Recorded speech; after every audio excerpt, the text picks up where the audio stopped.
What's up les amis, aujourd'hui j'espère que vous allez bien. Je vais vous présenter un véhicule. Donc maintenant là on est à l'Atomium à Bruxelles. Et le véhicule qui est, et je pense dans l'environnement actuel, écolo, avec la nature.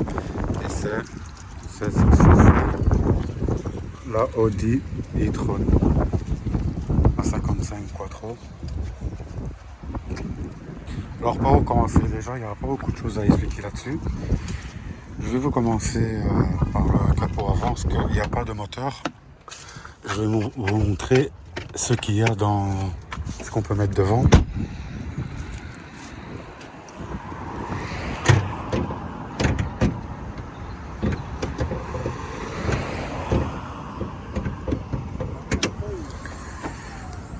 Donc voilà, il n'y a vraiment rien. Pour la batterie.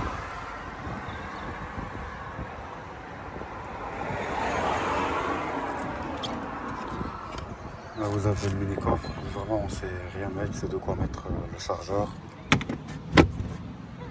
le lave-glace, et sinon il n'y a rien d'autre à part ça. La calandre, avec le signe e-tron. Donc les jantes qui sont en aluminium, ce sont des 19 pouces.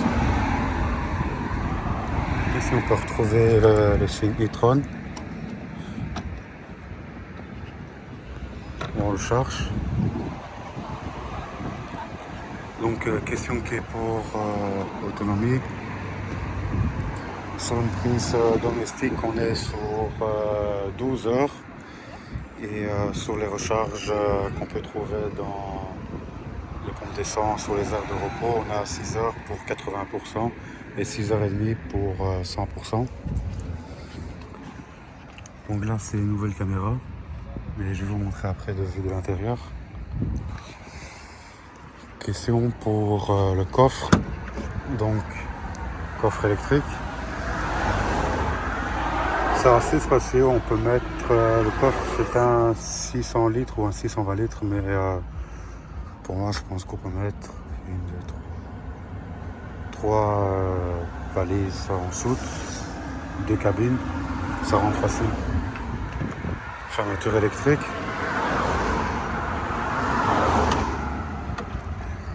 Du coup là maintenant je vais vous montrer la place arrière. C'est une 5 places.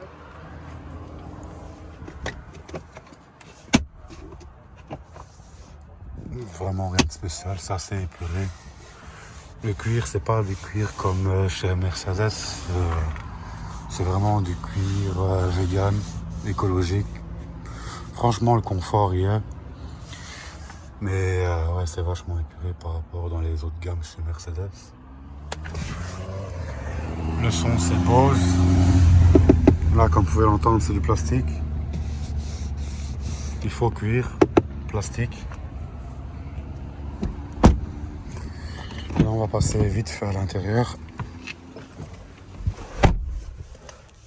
Donc voilà ce que je vous expliquais là tantôt avec les caméras. Là on peut retrouver le premier écran, je sais pas si vous voyez. Là ce sera plus simple, voilà. Comme vous le voyez, donc c'est numérique, c'est du HD. Le volant je le trouve vraiment pas beau, on dirait les volants des Audi A8. La console centrale.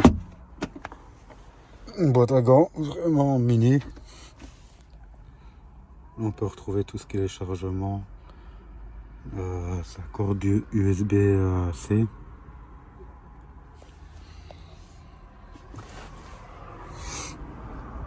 Trois ouvrants.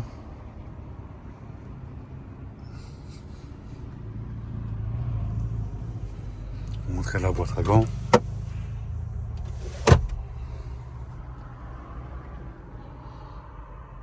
De nuit, donc, il y a le système Ambilight, donc la lumière d'ambiance.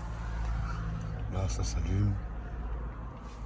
Je vais démarrer, donc, véhicule full électrique, donc silence total.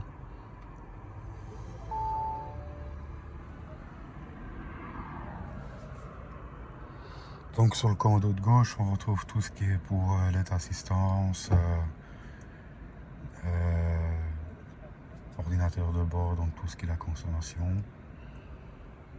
Et le droit, c'est tout ce qui est pour la radio, kit main libre, phare automatique, compteur numérique. Donc ici c'est 36 kW. C'est la première en électrique que j'utilise, donc je ne saurais pas vous dire. Mais niveau autonomie, on est à 420 km en consommation mixte. Et sur autoroute, on descend à 280-300 km. Donc l'interface, radio, médias, téléphone, navigation, véhicule. Et puis on a le deuxième. Le deuxième, ça consiste tout ce qui est pour la clim.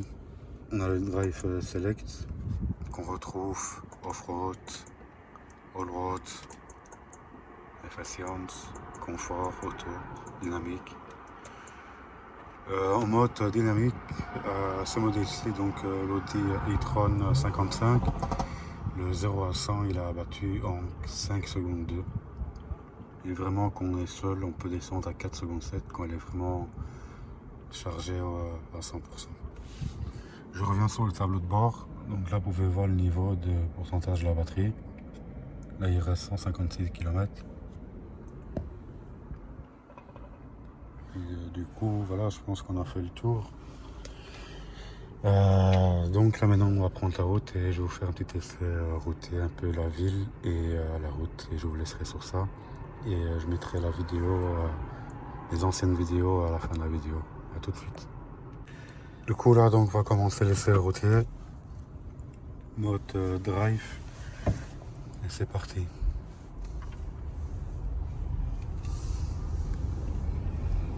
Du coup, on voit bien que c'est un véhicule électrique avec l'avertissement sonore pour prévenir aux piétons. Du coup, pour un véhicule quotidien en daily, je pense que c'est vachement avantageux. Ça consomme pas beaucoup. Je pense maintenant avec les primes d'État et tout, il y a moyen d'avoir des bonnes réductions. Et ce que Audi propose, c'est un abonnement avec, pour recharger avec les bornes. Et si je ne me trompe pas, annuellement, c'est une histoire de 320 €. Mais c'est uniquement pour les bornes Audi. Du coup, là, l'Atomium.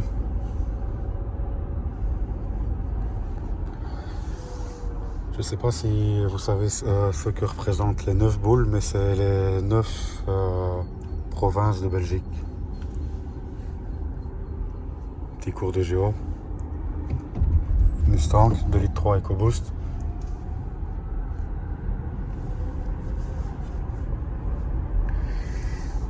Je vais vous montrer vite fait donc le 0 à 50 comment ça fonctionne. Et franchement, ça arrache. Peut-être pas au niveau des Tesla avec leur mode Star Wars, comme ils appellent ça. Mais je vais vous montrer ça de suite.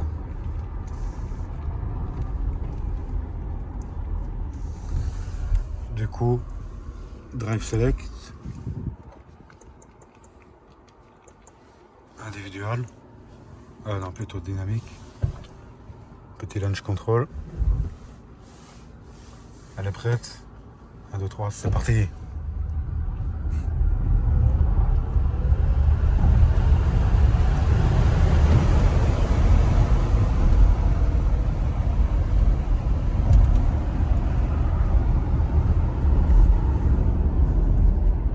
Du coup, comme vous l'avez vu, ça fonctionne assez bien.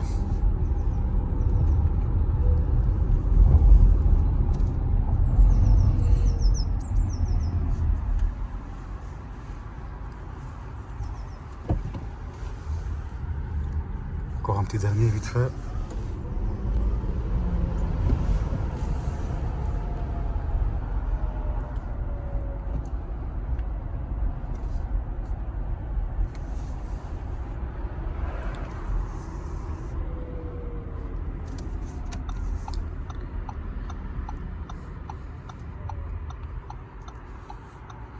Porsche Taycan. Même châssis, il me semble.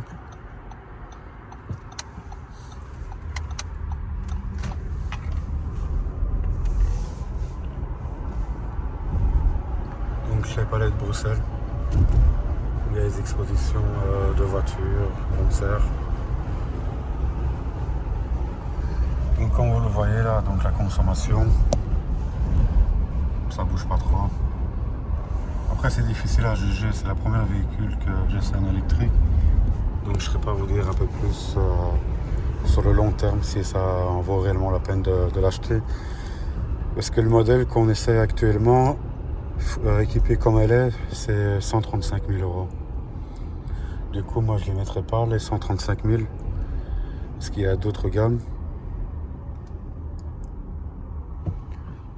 Et voilà.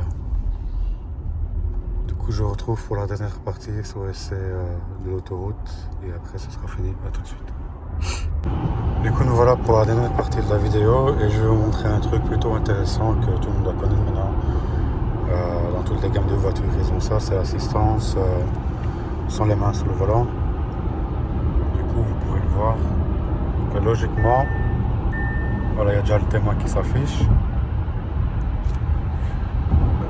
Je pense que c'est plus ou moins 10 secondes qu'on peut lâcher le volant. Du coup je suis curieux de voir si on met le clignotant, si elle tourne d'elle-même.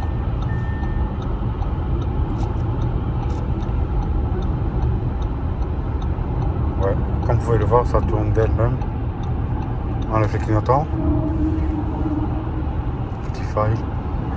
Et voilà, et puis elle reprend le pilotage automatique. Et je pense que norme de pilotage, c'est les niveau 2.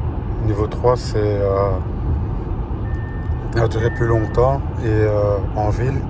Et le niveau 4, c'est totalement autonome. Et on l'active avec le commodo de gauche. On peut retrouver donc le cruise control et la distance entre chaque véhicule et l'activation du mode du pilotage automatique. Et c'est constamment, donc tant qu'on freine pas, et bien, il est toujours actif. Et dès qu'on freine, et bien, ça s'enlève.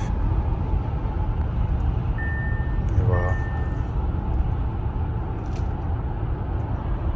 On a donc le GPS sur l'entièreté de l'écran en 3D. Du coup je vais vous laisser là, donc n'oubliez pas de vous abonner à la chaîne. Je vous mettrai donc la dernière vidéo en description et vous allez la voir sur l'écran de gauche ou droite. À bientôt, ciao ciao.